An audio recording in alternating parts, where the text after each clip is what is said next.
Hello, you're listening to Storytelling Saga, the podcast that shares stories. I'm your host, Allie, and this week I'm so excited to welcome writer, illustrator, and storyboard artist Heather Martinez. Welcome, Heather. Hi. Excited to be chatting with you. I love starting by asking actually about creative influences. So, for you, Heather, what were some of your favorite, whether it was shows, movies, books, for you growing up that helped influence your art? So growing up, I'm gonna be like every other animator out there that grew up in I grew up in the 80s, and Looney Tunes were still streaming Saturday morning, and I loved watching that. I grew up with Disney Afternoon, and Tailspin and DuckTales and all that. So I watched all of that, and I mean, I just consumed cartoons. And when I turned 12, I thought, oh no, my friends are going to give me trouble for this, but I kept watching. I'm gonna mention something horrible. Little Koala was on, and I love that stupid show so much. And I think it was just like it just like ignited my imagination that you could kind of do anything. So I like that. Gosh, Foghorn Leghorn is a huge influence on my life. I really love Foghorn Leghorn, Wile E. Coyote, and all those. So yeah, I mean, yeah, I just like the fact that cartoons just took me to a place you know, I couldn't go anywhere else. I was watching Rocco's Modern Life even, when I was in college. I thought, man, this is good stuff. Like Nickelodeon's starting to put out some really funny stuff again. And it was kind of exciting for me to think about, maybe going over there and getting work. So Nice. I know obviously Nickelodeon pioneered, obviously in the early 90s, like pioneered all of those creator-driven cartoons that are still beloved yeah, to this day. Yeah, I grew up on all those Rugrats, Hey Arnold, yeah, yeah. it was neat to see that renaissance happening after Ren and Stimpy, and I'll admit I watched a fair amount of that because it was just funny. My nephew, he grew up with me, so he and I would just consume that stuff. We just Mhm. loved it. So it was neat to see that change that was happening. Angry Beavers was coming along, and that was pretty cool. Just stuff that was different, and it wasn't a half hour advertisement for a product. It was just something new. There were yeah, like you said, creators were running the show, and you saw stuff that was just genuinely funny. Animaniacs had come out in the 90s there. I think it was late 90s, and it was just exciting to see that happening. Just stuff that was just funny again. Like kind of harken back to Looney Tunes. Nothing replicates Looney Tunes, obviously. I mean, the classics were the classics.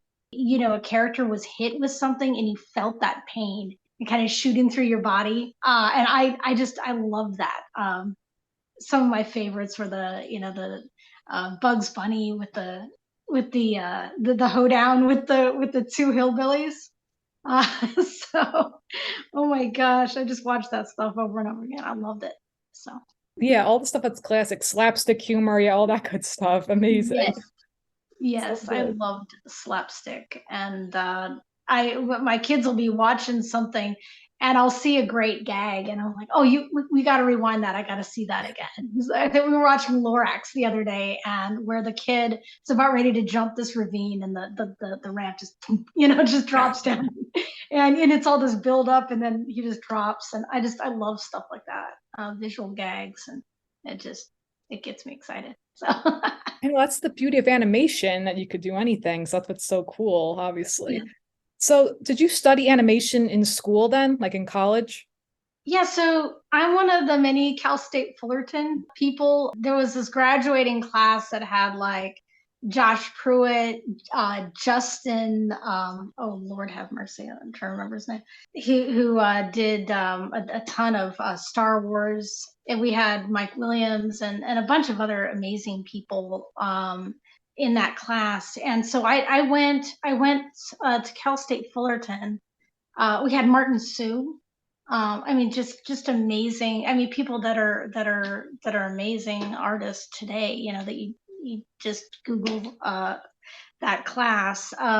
So it was in '98 that I was going there, and I had Cliff Cramp is one of my professors who I think is going to be at Comic-Con again. He's this amazing, legendary Star Wars painter. You don't know who you're with when you're with them. So that was Cal State Fullerton around '98. And before that, I had been part of Roland Animation, which is kind of weird and crazy. Like, not a lot of people know about it. It was over in Roland Hills Heights, California. And that was a program run by Dave Master. I did that in high school through OSHA, Orange County. At the time, it was Orange County High School of the Arts. I think it's Orange County School of the Arts. So I went there in high school. We did a kind of almost like a partnership with Roland. And so I was doing animation with like people like Bert Klein, and Jen Klein and I are still close friends to this day. They're on the feature end of the animation business. But I went to Roland in high school, did some student films like through like the Animation Student Film Festival, entered that every year, did horribly. And and then when we graduated, that was around the time I'm kind of going backwards in time from like Cal State Fullerton back a little bit, but when we graduated, it was 90. I graduated high school in '95, and Lion King had come out, and the studios were hiring like crazy. Everyone was getting jobs, and I thought, oh boy, I'm going to get a job. And I could not get a job. I was not ready at all. My stuff was mediocre at best. I had applied to Cal Arts. I think no, I didn't get. I did not get accepted into their animation program. I mean, I was not ready for work at all. And I went to Savannah College of Art and Design for a year after I graduated, and I got to talking with their animation professor out there, and he started taking notes on what I was telling him about animation. I thought, this is not the right school for me long term. So at that time, their animation program was really remedial. It wasn't great. Now I think it's fantastic. The one thing I got was exposure to this new fangled thing called digital editing, and I learned the Avid program, which was just brand new at the time, so that was kind of cool. But I came back and I went back to Roland and did classes through Roland. And one day, one of my professors that came up on our basically what we did is, it was this really neat program at that time that had started up. It was video conferencing, which was new in the late '90s. And we were partnering with the studios. So people from DreamWorks would jump up on there, and people at Warner Feature would come on there. And one day, Jen Klein got on there as my teacher. And I was like, oh, and I was so embarrassed. I was like, oh, I'm still learning, this. And she was a classmate of mine, and she gave this assignment of a cat jumping on a chair. And I thought, I can either be super jealous of people that are already working, or I can learn from them. And I just really hunkered down and learned, in that time. I started going to Cal State Fullerton, who also had the same program that Roland had, that partnership with the studios. So it was like almost like a mentorship. And the different animators would get on there week after week. And I'd love to drop some big names, but I don't remember now anymore. It was so long ago. I just remember Jen, and she's a genius, of course.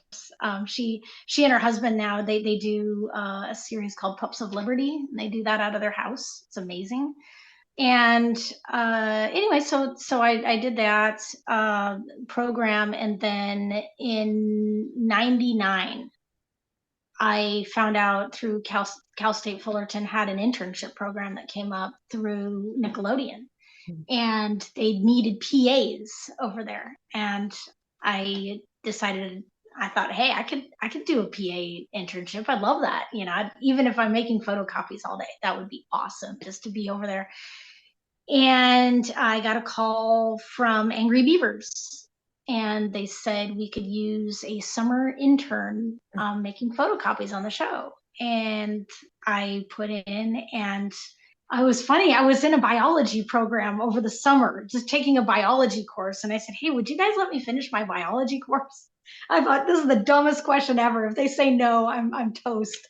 And they said, no, finish your biology course and, come in at the end of August. I was like, yes. So I think it was around August that I got this internship. And Julie Aguilar at the time, I think she's at Cartoon Network probably still to this day. She and I were coming up to Nickelodeon from Orange County. We're Orange County kids.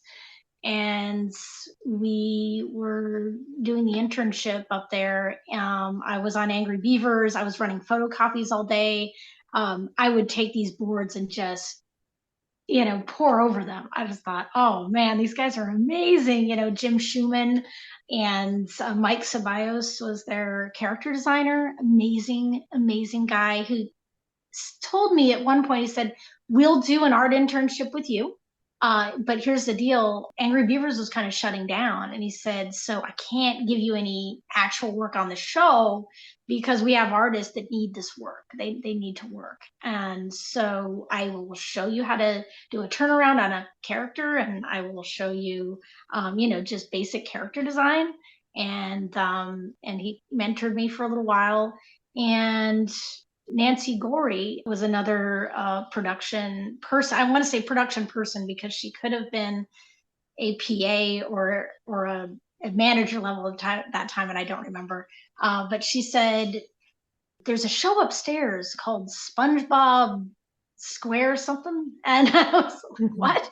I mean, I'd never heard of it, of course. It just, I don't even know if I know that it premiered in the summer of 99. So I don't know that I had even really watched it. And she said, but they are hiring and you need to throw your portfolio upstairs like now. And I said, well, yeah, but Beavers is, they're laying off. And she said, and I said, I told her, I don't think I've got a shot, and she said, yeah, you have a shot. You need to you need to get your portfolio. She said, you're in-house, you're in the studio.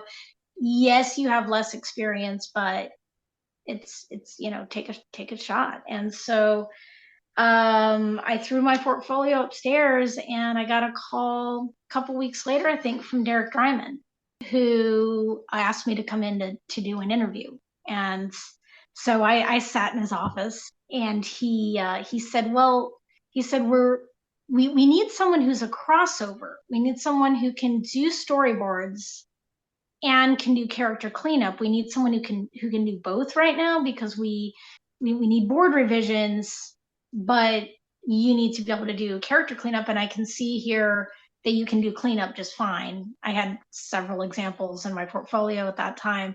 And this was, again, before the digital age, really. And so I was doing everything just by hand and using ellipses and to do character cleanup. And so he said, if you can show me some storyboard examples, and maybe he said, you have on your resume that you did some student films.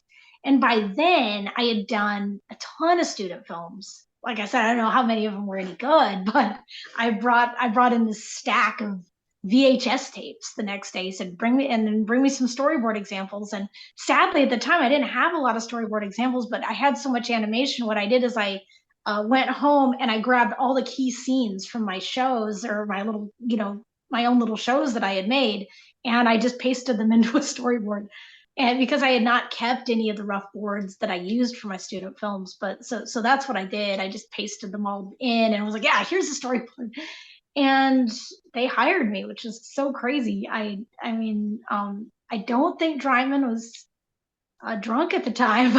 I just thought, this is crazy, like I didn't think I had a shot at getting in, really. And they hired me. And the first day I came trotting up the stairs, the slime staircase, and Sherm Cohen leaned over the banister, and I look up and I see this adorable face. I'm telling you, he had a big full beard at the time, Coke bottle glasses, and his smile, and he goes, Heather, I'm your boss. Come on up here. I was so excited. I was like, oh boy, and I learned every every single thing I really know really from Sherm. I didn't realize at the time what not having a budget for a show was until I was over at Disney doing the replacements. But at that time, there had to be somewhat of a budget because they had time to train me. I would turn in work, and Sherm would slap a sticky note over and go, "No, draw it like this," And I mean, he taught me everything from staging to eye direction to just composition. And I mean, he had Caleb Muir and Zeus Servas under him as his board revisions team, and he just spent time just pouring into us. It was amazing. I think just about everything I turned in, he would put a note on and send me back to my desk. And I think, like there were times that I thought, oh no, they're just never going to use anything. And over time that changed, and on the side, I was doing character cleanup with the character designer on the show. Oh man, if I forget some names, I hope you'll forgive me. Oh, Todd White. I'm sorry. Todd White was the character designer, and he was doing the roughs for the incidentals still. We're putting that together. So I was cleaning up all the incidental characters. I was doing, I did a tiny bit of design. I remember we were submitting ideas we were doing a major redesign of Sandy Cheeks.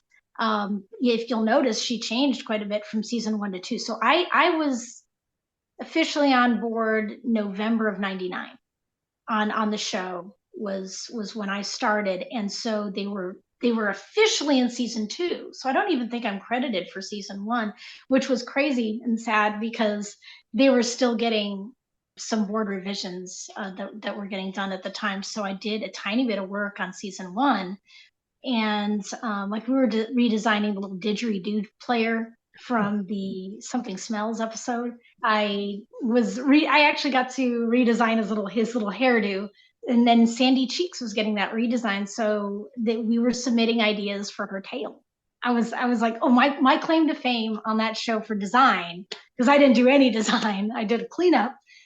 But my claim to fame was I submitted a design for her tail, and Steve liked it, and so we went with that. So the little, just her new design with the 3 tufts on the top and the little curl. I was like, oh, I got to design Sandy's tail.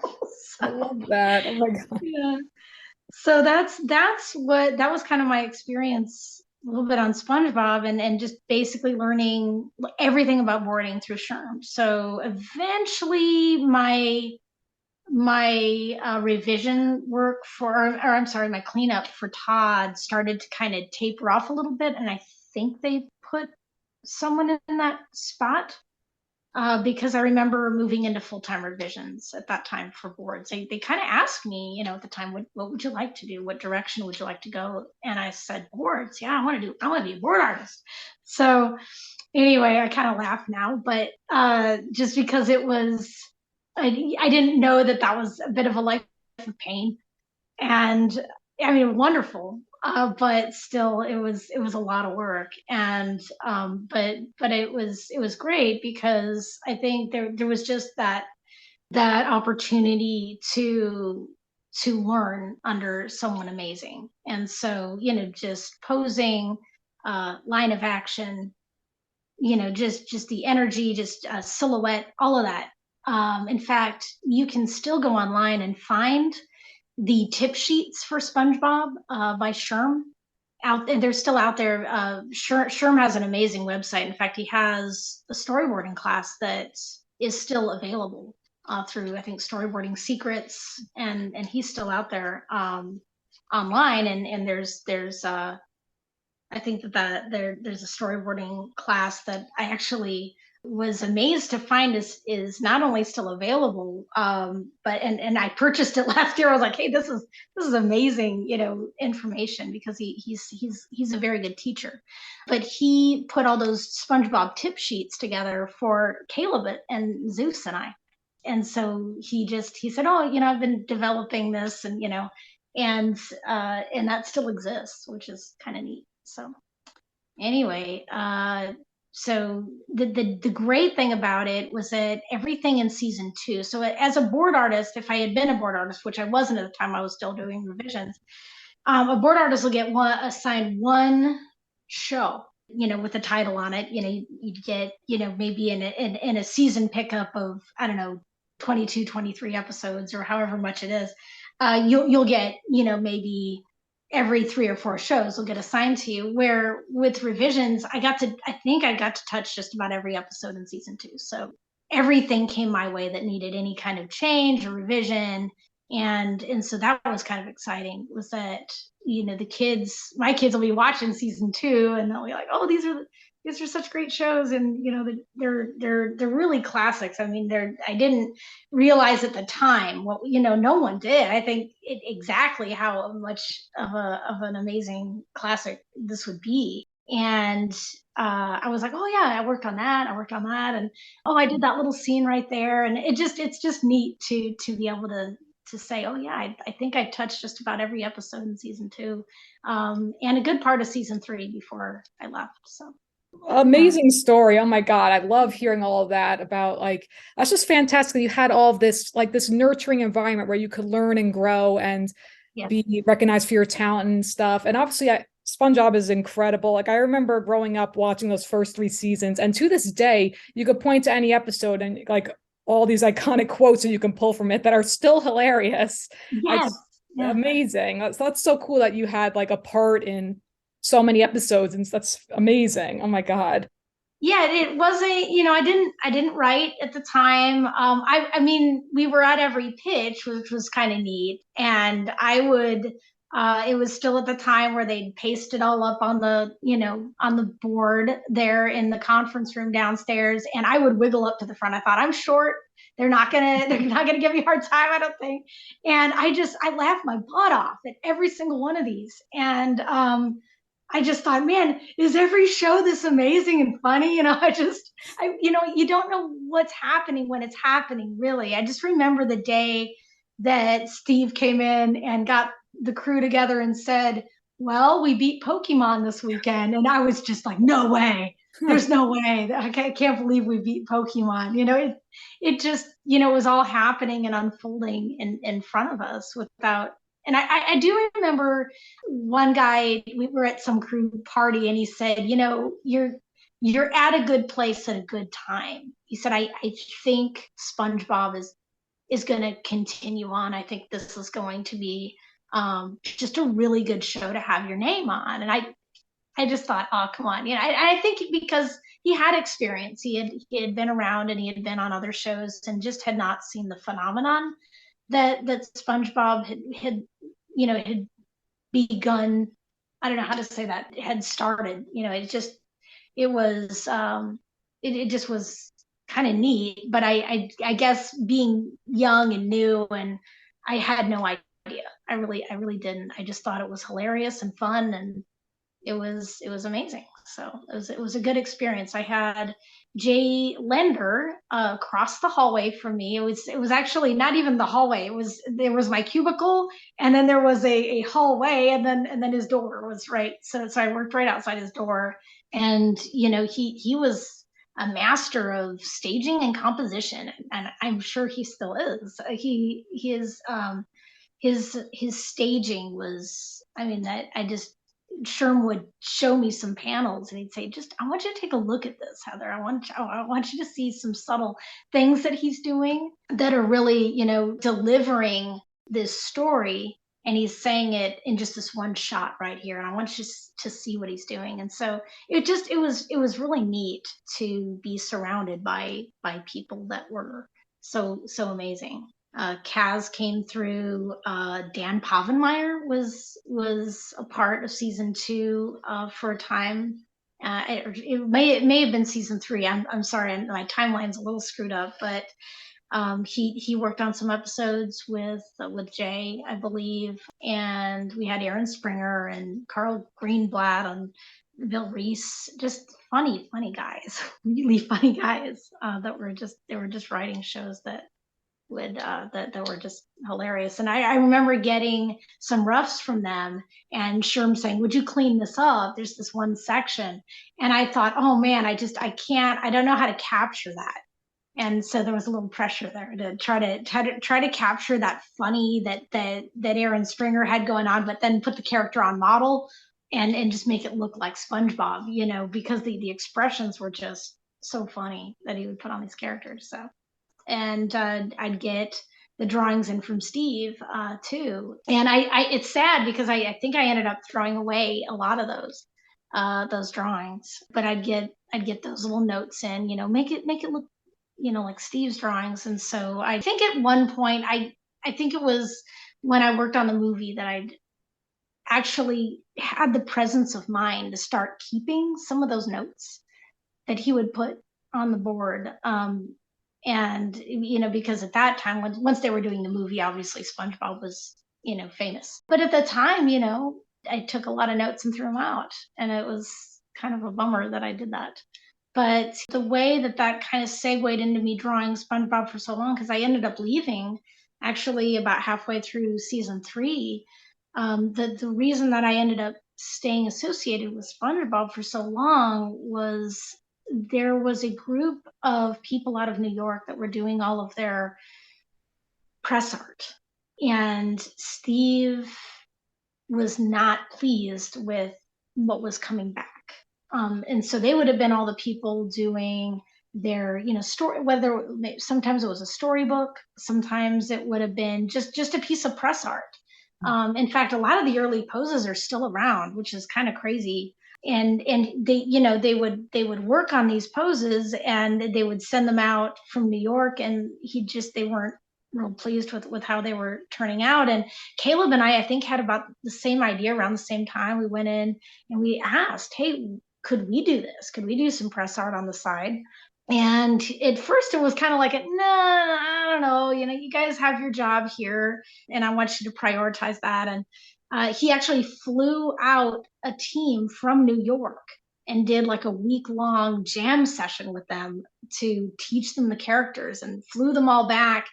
And about, a month later, Caleb and I both got called into his office, and he goes, okay. He said, guys, he said, I just want to start by saying you're not going to make a lot of money doing this. He said, and your job here comes first. As board artist, your job here comes first, or as revisionists. And actually, Caleb had been moving into boards at that time. He started boarding. But he said, he said, if you ever get overwhelmed, ask for help and we'll get you out of a jam. He said, but yeah, he said, you can do press art. He said, I think they could, use some characters that are on model, because that was our job, was to draw everything on model, was to take things that, the roughs from everybody. I mean, we'd get roughs from everybody and make it look like the show, make it look like SpongeBob. And so I was getting calls right away from Random House and Simon and Schuster, and just basically their press department. So just in I think like the one of SpongeBob getting hooked on his pants is still out there. Steve actually did the rough on that, and I took that and cleaned that up and put that on, right on. And so it just was kind of a neat time to do that. I know Sherm did one of the earliest ones that you still see out there of him in the kitchen flipping the patties with Squidward looking through the window. So Sherm did that. But after that, Caleb and I were doing a lot of the early poses that you see on T-shirts and all kinds of places. And I had no idea at the time that would lead to, I ended up really getting in with Golden Books for a while and branching out and doing others. And that carried through. Even I left to go on to Fairly OddParents and a bunch of other shows before I ended up leaving Nickelodeon eventually to go over to Disney. But all of that work with SpongeBob carried with me that whole time. So I could very safely say that when it's 2023 and I still get to draw that guy. So it's kind of cool. It ended up going into like DVD covers, and I got to couple of years ago to design the Macy's Day Parade balloon with SpongeBob. I know they've done several iterations of that, But the more recent one with Gary on his head, I got to do, and so I can really honestly say that I've drawn SpongeBob for a long time. So He's not yeah, going anywhere, obviously. Yeah. I That's guess not. incredible. I know that their pose book eventually got pretty. I mean, I don't know how many more poses of SpongeBob that they need. Hmm. Uh, yeah, so I do remember, Steve was really protective of his character and things, that were related to him. And I remember the day I had actually gone over to the SpongeBob movie for about 8 weeks and around 2003. But when I went over to the SpongeBob movie, I was still doing that press art on the side, and I remember I sheepishly walked up to Steve one day and I said, Steve, I said, they've got me putting him on a skateboard. Oh, yeah. So I just said, Right. I am so, I said, I am so embarrassed. I said, I drew him on a skateboard, and he said, hey, it's okay. Yeah, and he Uh, said, he said, you begin to realize that the character really, truly no longer is yours. He said, they're going to do what they're going to do with them. He said, go ahead and draw him on a skateboard. He said, but just remember that, because I think I had told him at one point that I was pitching shows of my own at Nick, and he said, just remember that whenever you pitch a show, he said, to pitch the thing that you really that you believe in, the idea or the concept that you believe in. He said, because they're going to strip it down and they're going to change it in many, many ways. And he said, so you need to pitch the purest form of your idea that you can. And I know that I was listening to my friend John F. He was talking with the Animation Convo about a few weeks ago, and he was kind of saying the opposite. He said sometimes you need to modify the idea, but I think that that's a given. Once you pitch an idea, I think what Steve was saying is pitch that, you know, pitch the purest form of your idea that you have, because it you need to eventually be able to bend and flex to the changes that they may make. And I over the years I haven't had to do too many things that I'm like, oh, I wish I didn't have to do that with SpongeBob. They tried to pull him back to what his vision was. I think at the heart of what the execs want to do is that I believe, but occasionally, it would manifest in me having to make, SpongeBob on a skateboard. More recently, the thing that drove me nuts was I did a DVD cover, and I'm trying to remember if it was which season it was. I think it was season 10. I did him kind of juggling these patty ingredients, and the patty is up there in the air and it's got grill marks on it. And I protested the grill marks like crazy. I said, we can't put, grill lines on the patty because he doesn't work on that kind of grill.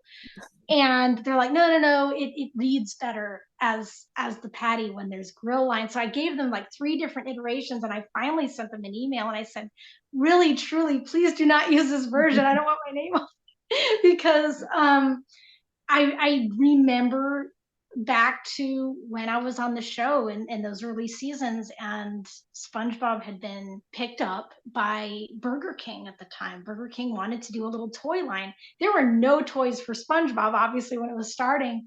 And Burger King was one of the first franchises that came along and said, hey, we want to do a toy line. And but the only thing is we want to put grill lines on the patties. Because that was their signature thing, was the thing. And Steve was like, absolutely no, there are no, I will not bend there. You're not going to put grill lines, because the whole part of this lore, this universe of SpongeBob is just the cheesiness of the fact that he works on this grill that he worships, that it's not flame broiled and quality, it's grilled. And so that was kind of a sticking point, and I never forgot that. And when I had to put grill lines on that patio, I thought, oh man, I felt so bad, because I just you want that vision to really reflect the creator. and what their desires were. So. I love hearing about like these seemingly minute things that have all this passion and meaning behind it. Honestly, like that's just like promoting the integrity of the vision and everything. That's all like really wonderful. And again, going back to like the passion of it all, that's amazing. I know we could like talk about SpongeBob forever, honestly. Sure, yeah, I could, yeah. You know, There's other I other love it. things. I did want to touch on actually your time working on My Life as a Teenage Robot a little bit. Okay. That show's turning 20 this year, which is crazy to me to I think. I can't know, believe that's that. wild. I watched So an yeah. episode you storyboarded. What was it? Pajama Party Prankapalooza. Okay, cool. Yeah, Yeah. that was a fun one. I'd love to hear about your time on that show a little bit. Oh man. Okay, so it was the best. It was absolutely the best. So I'll tell the SpongeBob stories, talk about like where I learned and like where like what taught me how I learned the craft. Went over to Fairly Odd Parents for quite a long time and learned how to storyboard. That's where I became a board artist. And but then we found out Teenage Robot was hiring. I think it was John F. that told me about it. And it was Rob Renzetti. It was a whole new, group of people. And I think let me think how that all kind of came down. I just remember that it was a board driven show, which was really exciting. But he's like, they're going to give you an outline. They're not going to give you a script. You got to be able to take this outline from, And I remember it was actually the Pajama Party episode that was my trial run. So they freelanced me on that one to just see, can she do it? And so we got a little longer, I think, than the 6 weeks. I think we got 7 or 8 weeks. So we got a little extra time built in there because we were basically writing in all the dialogue and coming up with all the, taking that outline. I mean, it had what they wanted to see in the episode, the plot and everything, but it was basically minus the dialogue.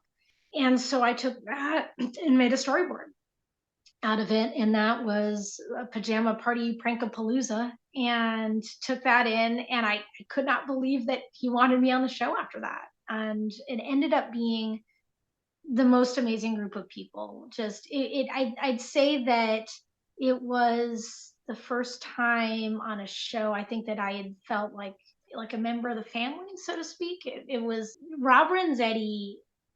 Not only is a creative genius, I'm not like, I'm not even blowing him up. It is just true. He's an amazing creative human being and an amazing artist, and had ideas that were his own. He was a visionary, but he was also just a nice guy to work for. Just a super nice guy. And his attitude was, take it and make it funny and just make it work. And he really trusted his board artists. And at the time I was kind of, I worked under Sherm, I'd worked under Butch, and they were people that, really had a specific vision, and you did it. Where Rob was kind of like, oh, show me what you have, and and he really trusted us, which I think was kind of freeing for me, but a little scary at the same time. So I did that. Let's see, I think I finally just jotted them down so that I wouldn't forget, because I knew you might be asking about Teenage Robot. So let's see, I did the one called Mama Drama, where she gets a boyfriend, I think, and he's kind of turns out to be the like, super creepy guy, but then he ends up being a good guy, and I think it ends with him being a bad guy. I did Double O Sheldon, and that was, oh man, that was a lot of fun. Men in Black was still kind of a cool, thing at the time. I think maybe it's had another comeback, but it just was fun. We were, writing these.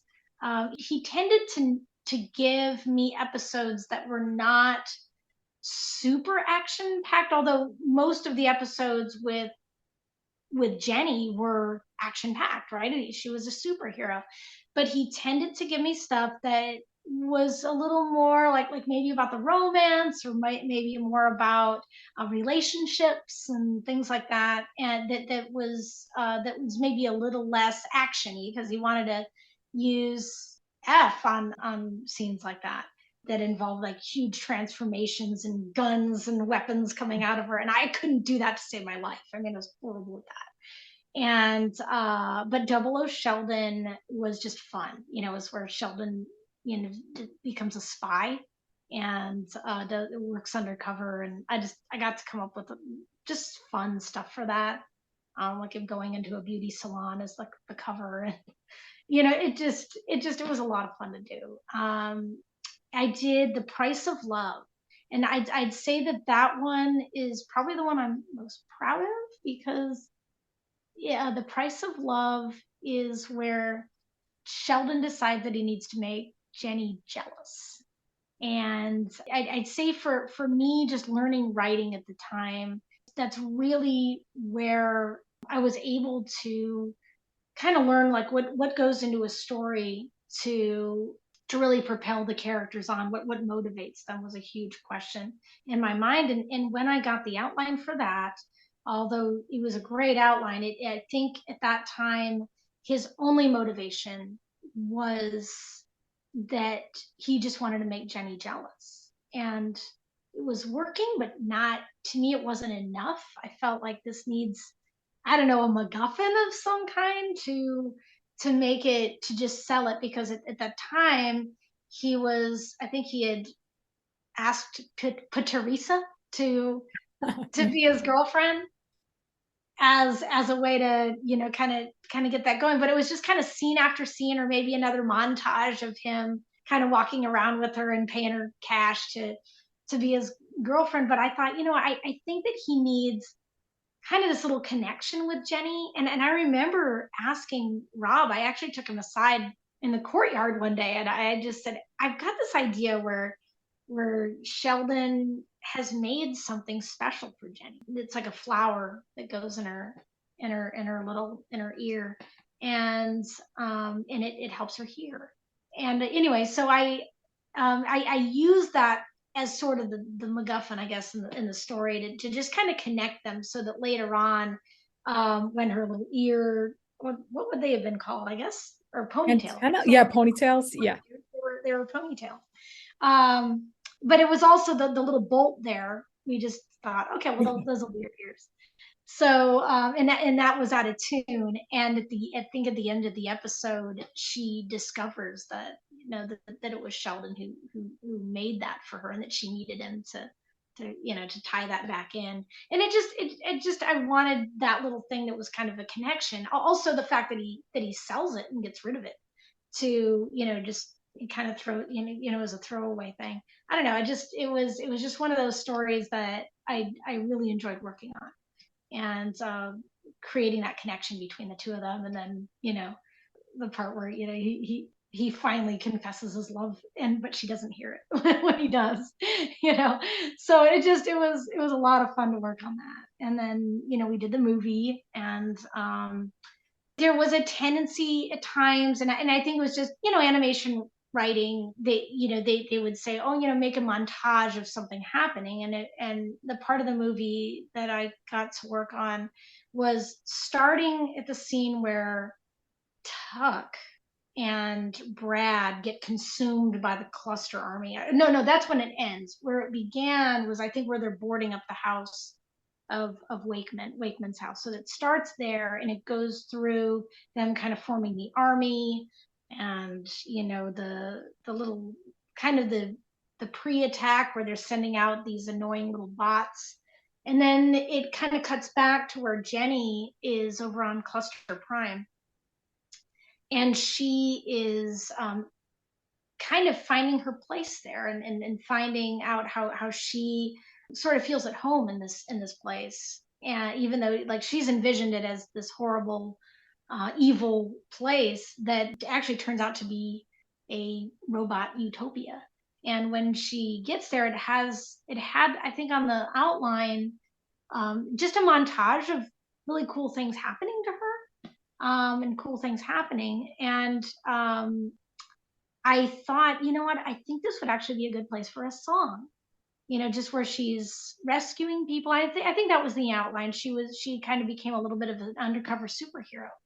But I thought, just instead of just showing, just a cut montage of her rescuing people, why not make it a little song? So, and at the time, and music will have a huge impact on on me at times, and I would listen. I'm a big nerd, so I was listening to Lightning Seeds, and there's just a cute song on there that I submitted that to Rob, and I said, I'm not a songwriter, but I've got some words that that I think that would work about them meeting her, and can our song guy make a song out of that? He goes, yeah.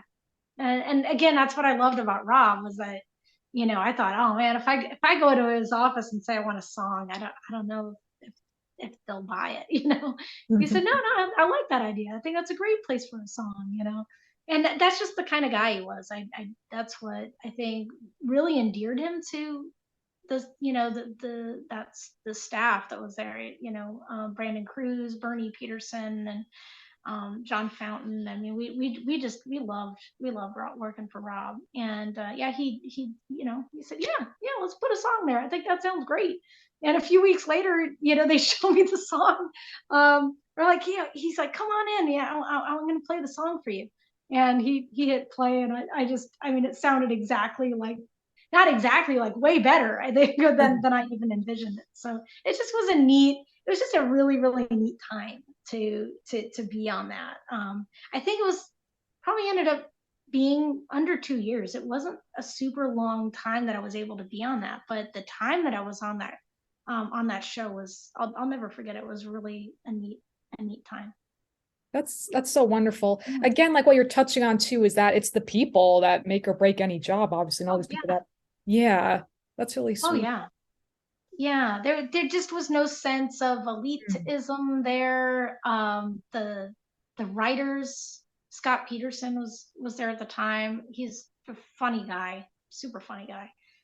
We ended up getting him over on Replacements when I went over to Disney, and just it was at the time of the great Disney Channel poach. they were they Mhm. were bringing a bunch of us over there, and but yeah, Scott was a really funny guy, and there wasn't any kind of sense of, yeah, the writers are over here and the board artists are over here. There was always kind of this open door policy of just that communication, and it was neat. It was a really great time to be on a show. That's So obviously important, the collaboration among everyone, writers and artists and everyone. So I know you mentioned, because I obviously I interviewed Jay Lender, and what's funny is that when I looked at his IMDb and I brought up a project and he said, actually, some of that's inaccurate, I was like, oh shoot. So with you too, I looked at your IMDb and I don't know if this is actually accurate or not, but it's because it says uncredited. But I know you mentioned Fairly OddParents, but then did you work on the Jimmy Timmy Power Hour or no? yes, I did. Oh, Yeah, cool. yeah. I think IMDb is drunk half the time, So weird. and it's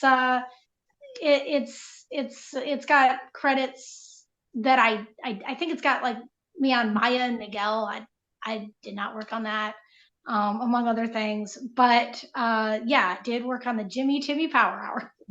I imagine I don't know. I wonder how that, like, how was that in terms of like you're working with two different sets of shows and everything and like different art styles in that sense? Was that challenging or was that more exciting or, I don't know.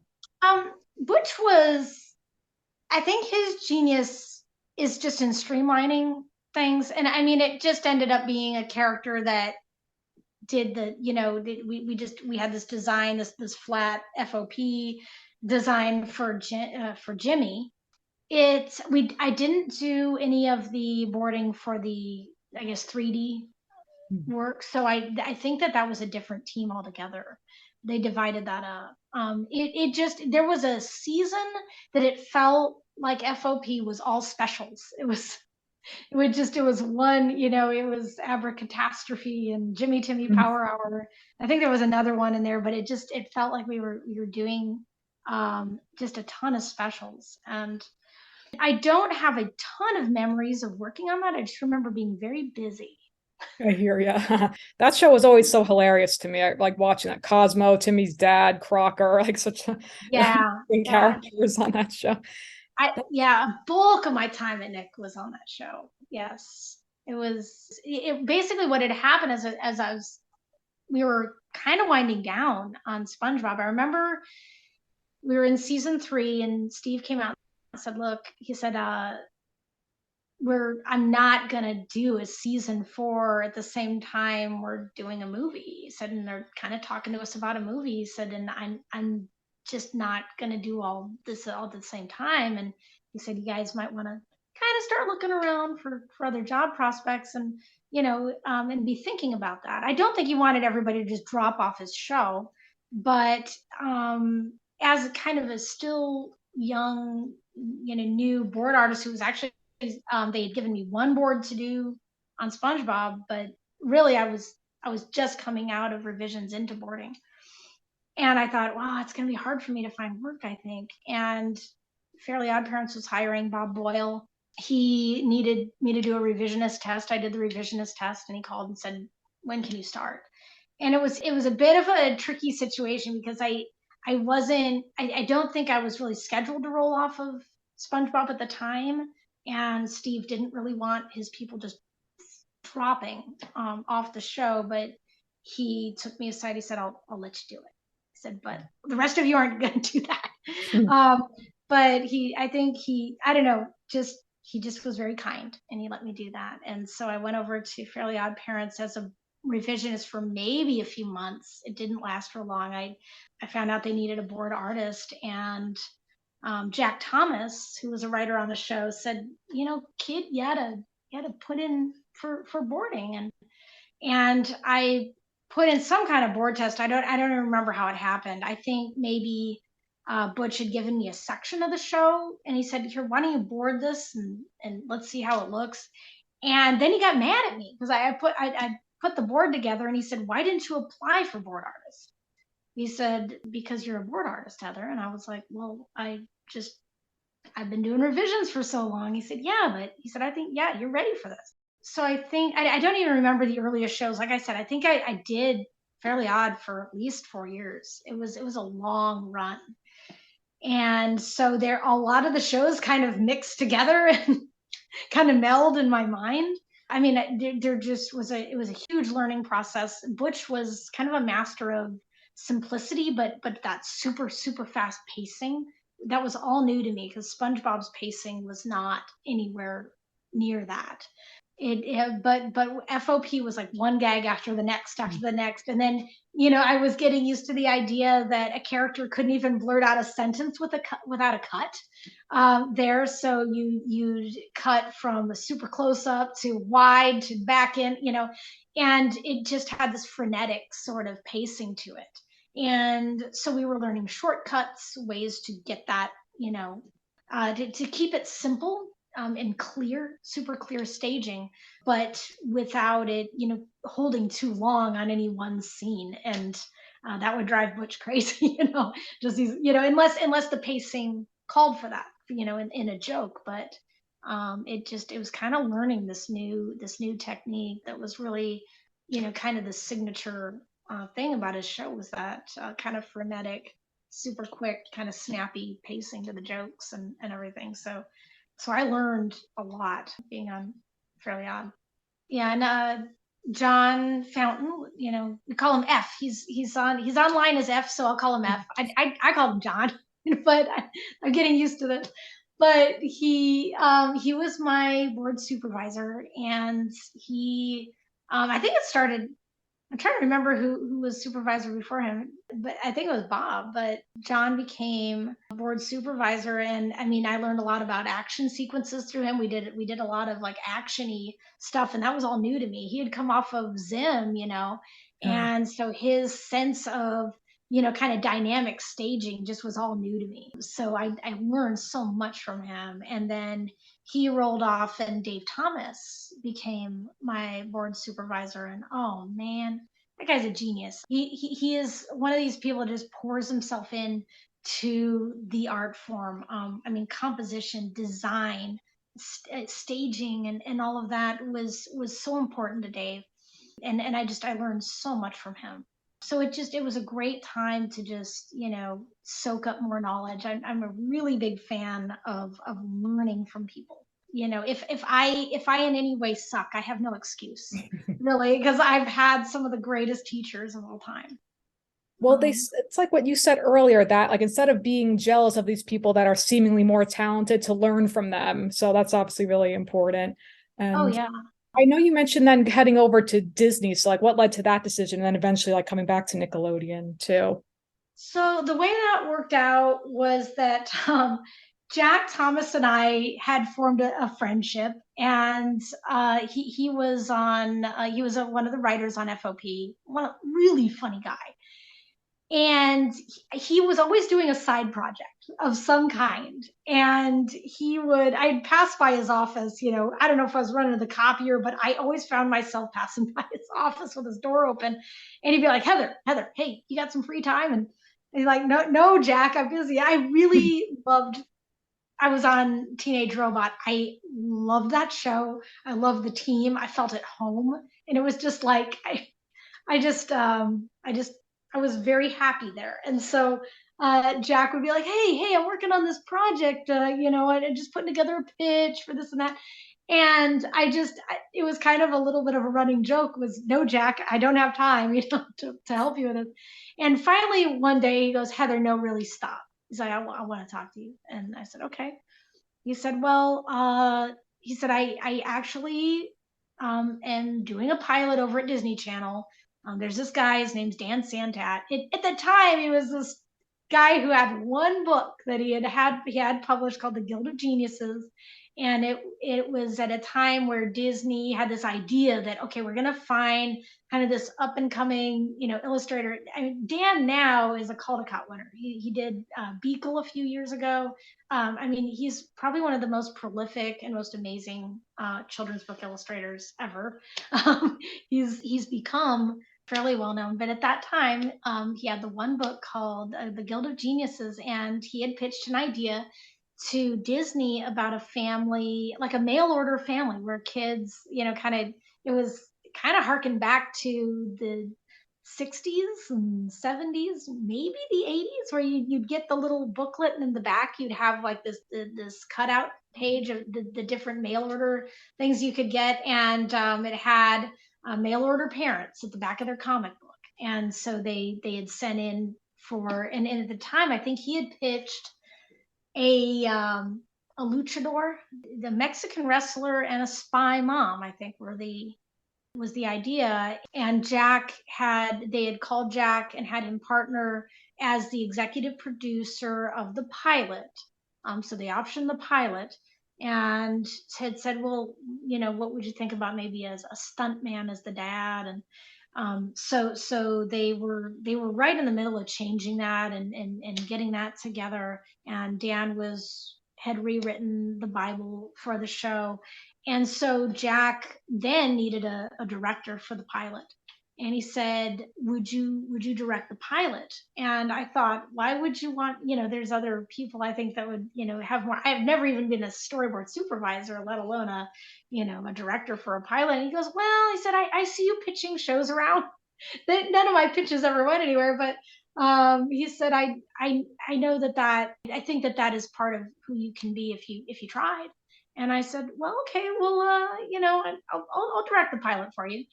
And I had this idea, and I think he had said, oh, Heather, it's not like you're going to be boarding it. You tell, you get the board artist and they board it, and then and I had this vision that it might be a little less work than it was. And it was so much work. It was crazy.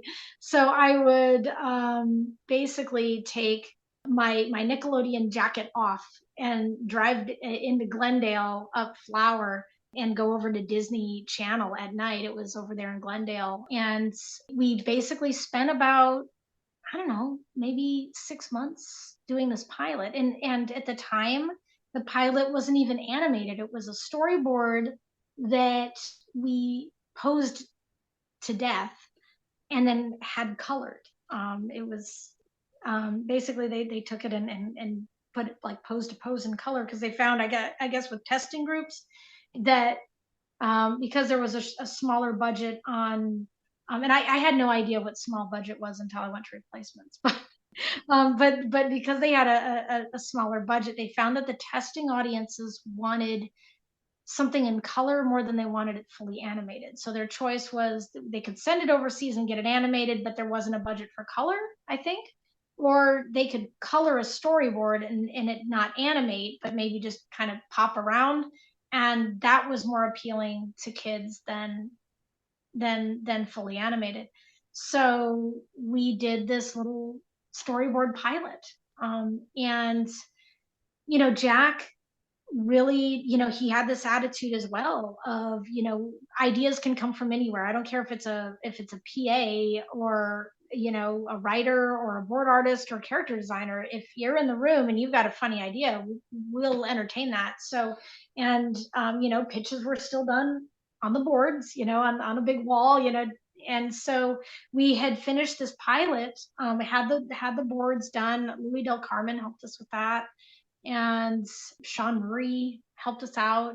Amazing person I worked with over on Fairly OddParents. I got to work with some really neat people, and amazing board guy. So he helped us out, I think, with the pilot, and we put that all up on a board. And I think we just felt like it just needed to be funnier, so we called in every funny person we could think of. We had, Scott Peterson in the room, Kevin Sullivan. We even brought in my brother, who is a kind of he's a coin magician, and he'd been doing that in Hollywood for years, member of the Magic Castle. And it's like no animation experience, but he's a super funny guy. I'm like, Carl, come on in. Had Carl come in, and just Tom King, and just as many funny people as we could, and we punched up that board, and it just made it funny. And because I kind of my creeping suspicion. I'm really I have this thing against a cartoon that could just as easily be a sitcom.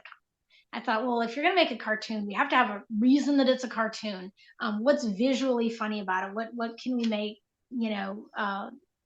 How can we make it funny? So and visually funny. And so we punched that up, and I told Jack, I said, I really, I think that it's a great idea for a show, but I just want to make sure that we have a lot of visual humor. That's my only thing, is I'm afraid that it might end up being kind of more, tendency towards sitcom. And anyway, so we did that pilot, and it tested well. And before I knew it, I was going from being a storyboard artist writer on in my life as a teenage robot to, oh, the pilot got picked up and you're going over to Disney like now. And it was a little bittersweet, to be honest with you. I was excited, about being a showrunner, but really and terrified. I thought, oh no, I think there was part of me that just didn't fully expect it to happen. And so I went from, teenage robot over to Disney, and all of a sudden I was running a show. And because of the shows I had previously been on at Nickelodeon, I envisioned a show that would have your two character designers. You've got your character designer and your cleanup artist for him, and then another character designer and his cleanup artist, and a background designer, and their assistant or whatever. And it was not anything like that. It was a very pared down budget. I had no idea. And we were shipping, they wanted us to ship, I think, a 22-minute episode every week. And I had never heard of anything like that. And so Jack said, well, what you ought to do is, what I want you to do is find every director that you can find, and have lunch with them and ask them a lot of questions. And I said, okay, I'll do that. So I met with a lot of people. One guy unfortunately said, don't hire your friends, hire or people from college that are new. He said, hire a staff of people who know what they're doing right out the gate. He said, you will not have time to train people. He said, you don't have a budget for that. Your character designer is also your cleanup artist, and you get one. You're going to have he was a Disney guy and had worked in TVA. And he said, you're going to get one prop designer, and that's it. He does his own cleanup and everything. That's it. You get one. And it was shocking to see that, we had not only a very small crew, but also, very little time to get it done. And so it was kind of terrifying. So our development was very, very fast. Thankfully, at that time, Disney was actually going through this transition. Barry Bloomberg, yeah, I believe, was the prior Disney CEO of animation, or who was stepping down, or I think maybe he was called a VP. I don't know the different titles, but Mike Moon had actually stepped up in his place, and it was at that time that Disney was partnering with Pixar. They had bought them out, and Iger was stepping up, and so it was a huge transition, like, and it was happening right in the middle of our season one. So we were in that transition, going from where Barry would tell us, here's how I want your character designs to look. Like, we had this really cool Mike Moon sort of look to them. They were real slick and kind of cool. And we were even talking about doing Flash. And he's like, no, no, no, no. It's like, I want to have it like this homemade kind of look, and, kind of wonky. And it just was kind of a weird time. And so, and as a new director, I don't know, I just had a lot of learning to do. I do know that one of the people that I did talk to, and I don't know if you'll be able to include this in your podcast, but it was Derek Dryman. I went out to lunch with him. He was a creative director of SpongeBob, and I kind of looked up to him as my mentor, obviously, because he had given me my first job. And I said, Derek, do you have any advice for a new director? And he goes, let me ask you something. He said, is it your show? And I said, well, no, it's this guy named Dan Santat. He's a children's book illustrator. He's like, but it's not your show. I said, no, it is. He said, but you're show running it, right? And I said, yeah. He said, is it Jack's show? And I said, well, like I said, it's kind of a collaboration. He said, I'll tell you this. He said, when I was on Rocko's Modern Life with Steve, he said, we made all our mistakes on Rocko's Modern Life. He said, it wasn't our show. And he said, we screwed up. He said, and so when we went over to SpongeBob, we knew what not to do. He said, so my advice to you is, you're going to screw up. I said, what? He said, you're going to screw it up. He said, so one of these days, if you ever get your own show, you'll know what not to do. I said, that's your advice? Is I going to screw up? He's like, yeah. He's like, so have fun doing it. I was like, oh, geez. So anyway, it was great advice, though, because I learned everything what not to do. And so we went over budget. We made a mess of things, and it was still, it's funny because my daughter was watching it a few years ago. She decided to flip it on, and for a while I didn't know what I felt about it. I kind of had this love-hate relationship because when you're a director, you just kind of put yourself out there, and you're not you're kind of responsible for all the mistakes and everything that doesn't go right, and you're in charge of it's more people-y. You're in charge of people. You hire people, you have to fire people, and it just I think the anxiety of being in that position just was at an all-time high. And so after what happened was I was in the middle of season 2.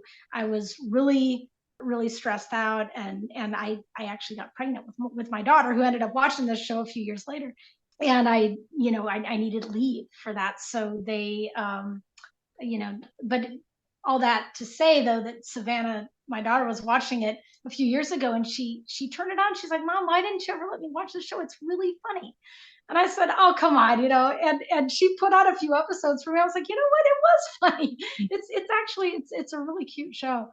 And so I didn't feel as bad about it. But I remember I had asked them many times to say, can I please have like a creative director, art director, season 2, they brought in Alan to be our, why am I not remembering Alan's last name? He art directed Iron Giant. I remember people's first names, and then I'll blank on their last.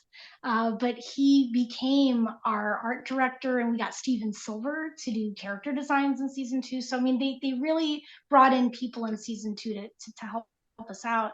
But they ended up replacing me with 2 directors. They got Rob Pratt and another person, and unfortunately I don't remember his name, but he ended up directing post production, and then Rob ended up directing in basically all the pre-production work. And I was like, hey, why wasn't I two directors before? I know I needed a partner so badly. Anyway, but I ended up at the end of, or about middle of season 2, I had to take leave and be home with my newborn baby girl. And I decided after, I think by the time I think we were into that 3 month zone of, are you coming back? They were in post, and I just said, you know what? I trust you guys. I'm good. I think I just want to be a mom. And so that's kind of how that panned out. I just really enjoyed being a mom very, very much. So after that, I ended up getting back, to answer your question, getting back to Nickelodeon basically by freelancing. So I went back and did some Tough Puppy work. I was trying to remember. I freelanced some Kick Buttowski over at Disney, freelanced some Powerpuff Girls with Bob Boyle when they did the new iteration of Powerpuff Girls. But eventually, what kind of took over for me, like just boarding, and if you know about that, it's just a very intense kind of gig. You draw a lot. And at the time, with her being a baby, then a toddler, I was like, you know what?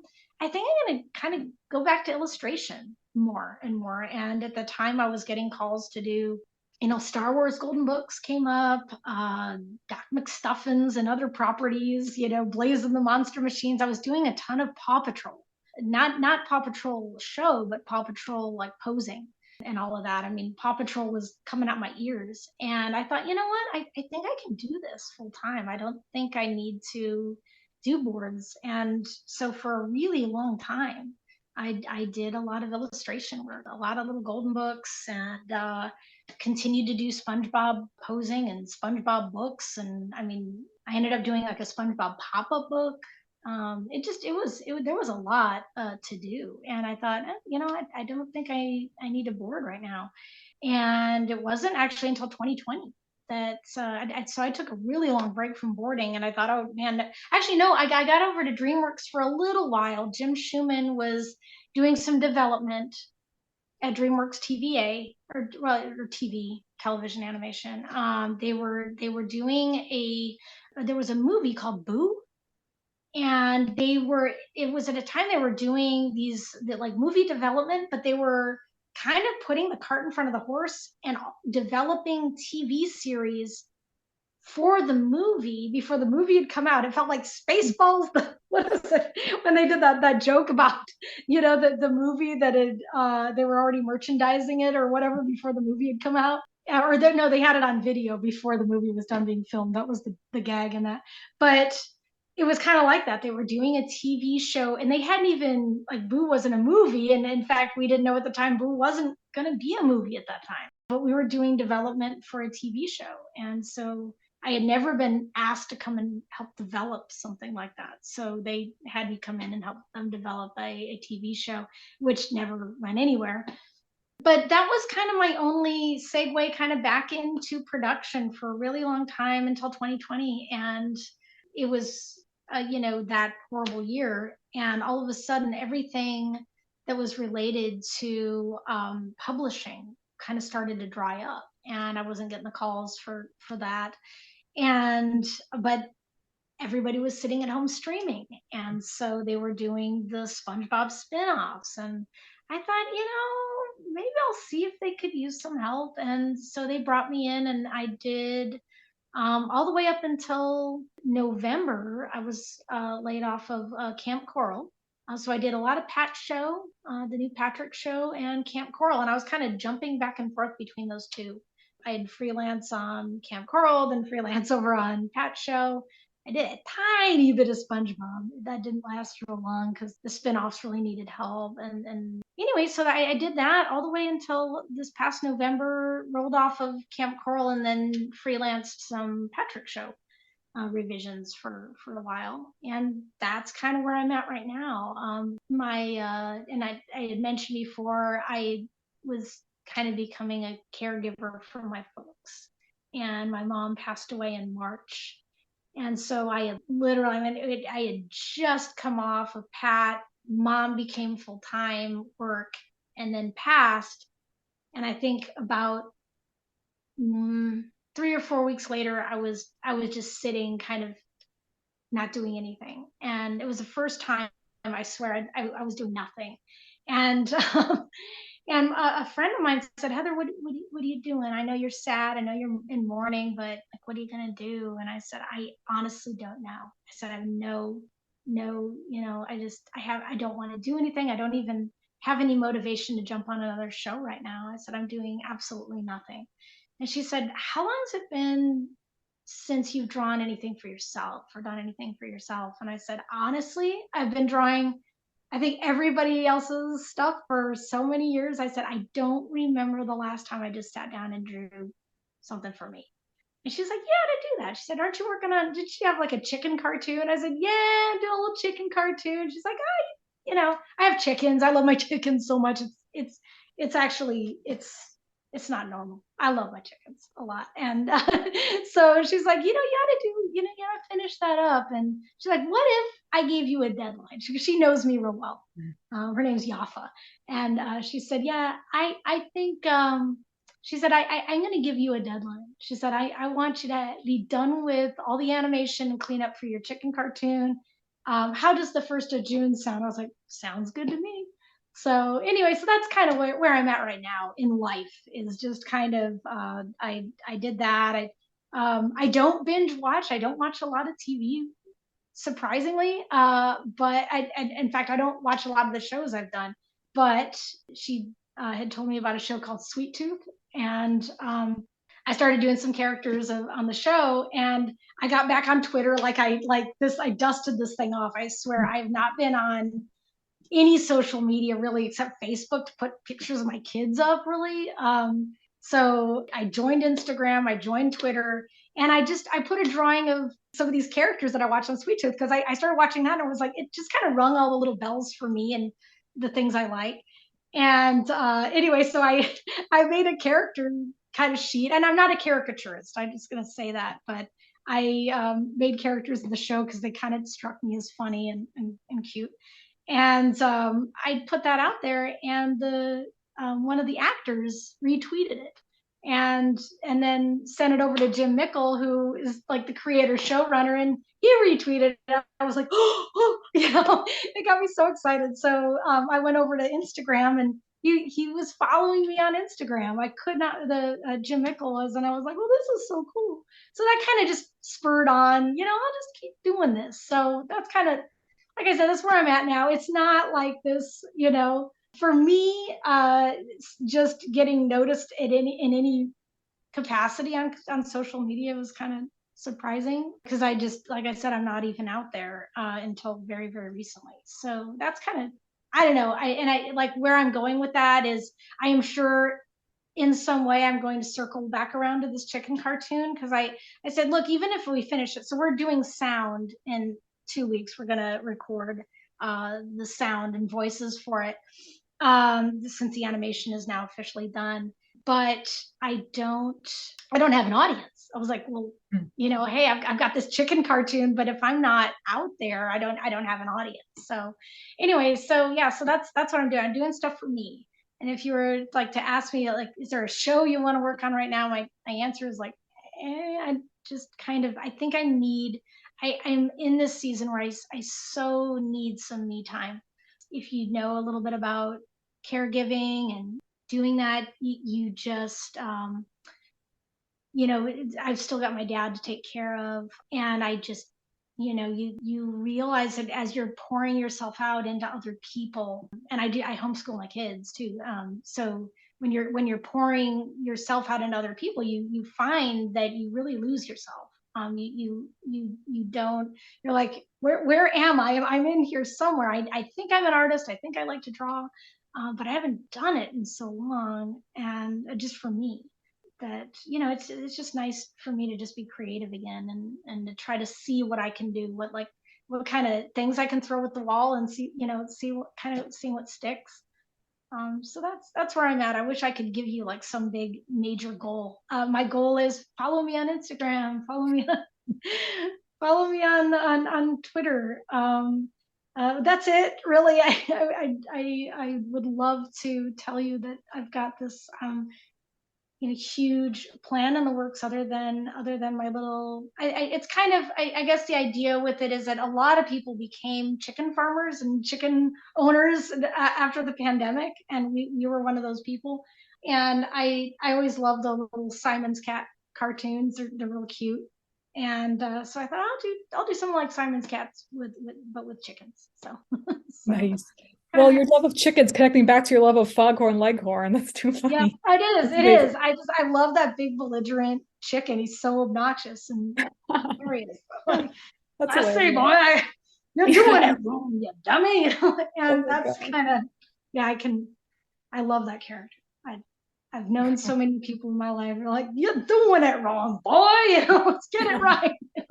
So That's hilarious. anyway, so yeah, that's kind of what I'm doing. I've put little hints of it out there. I've put tiny clips, but if I put the whole clip, it's only a 45-second cartoon right now. So if I put too many clips, then they'll have seen it before it's done. So in fact, I did something a few weeks ago, just a cycle on a chicken.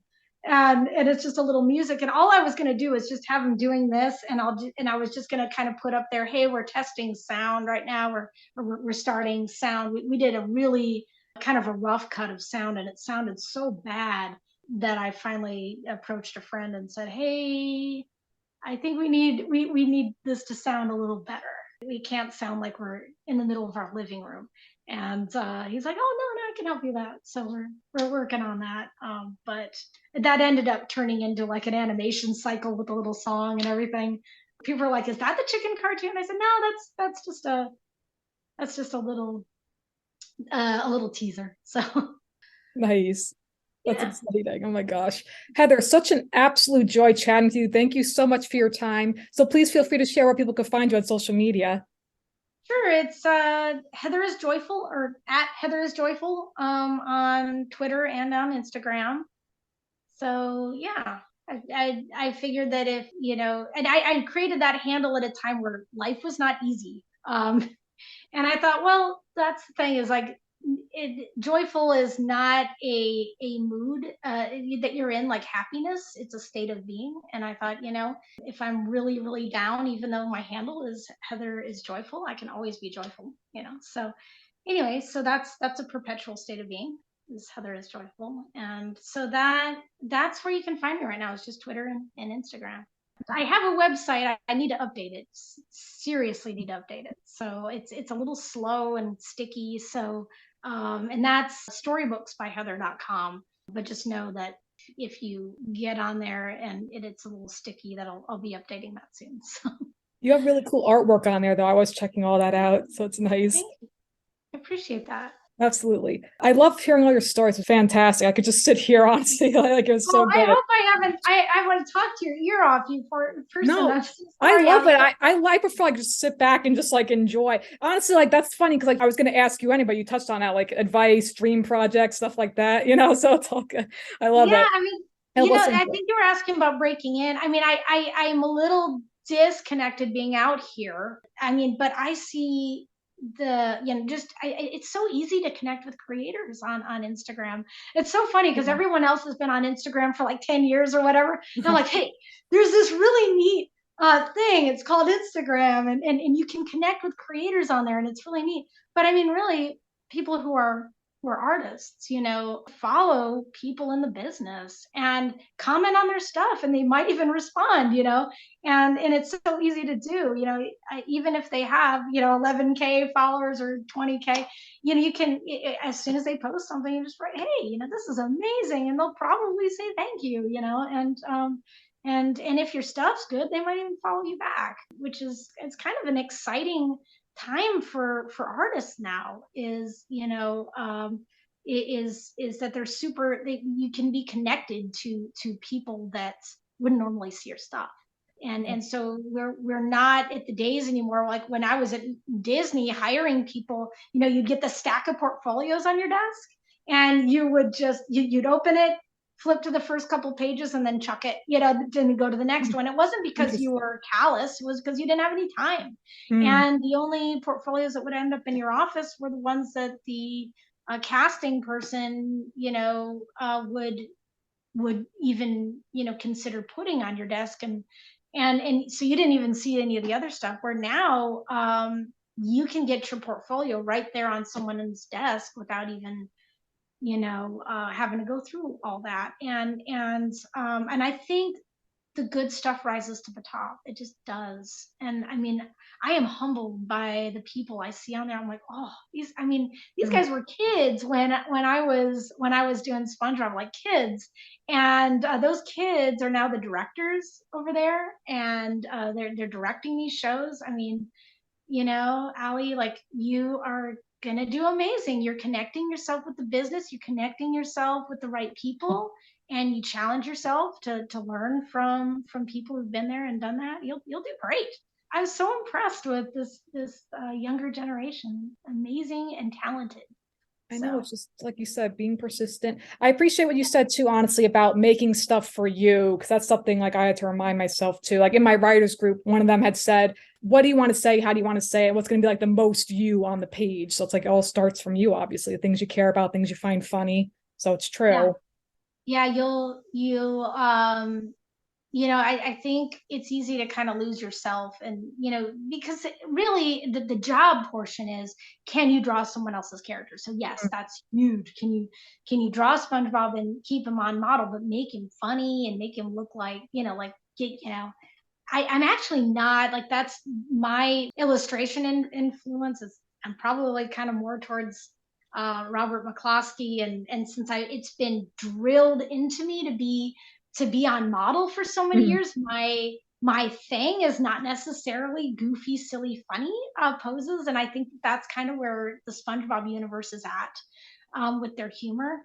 But I think that if you've got that, if you've got that ability, like Pinky Davis, oh my gosh, she's one of the folks that's been over there on, I think, Pat's show and Camp Coral.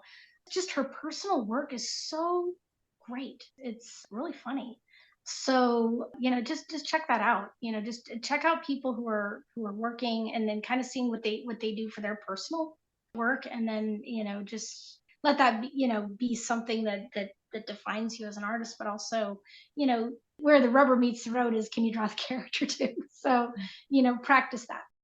Thank you so much again to Heather for joining me on the podcast this week. She and I were chatting afterward too for like another good half hour or so. And I was thinking to myself, I wish I was still recording, but I was taking notes and everything, because just so much wonderful insight about the industry and just advice for artists in general. And one piece of advice she shared with me as well is to connect it to paper, like get it down on paper. Otherwise, your idea is just running around in your head, nowhere to go. And it's so true. And she also said, write from your heart and what connects with people and what's funny. So things that you find funny, it will find its audience. It's so true.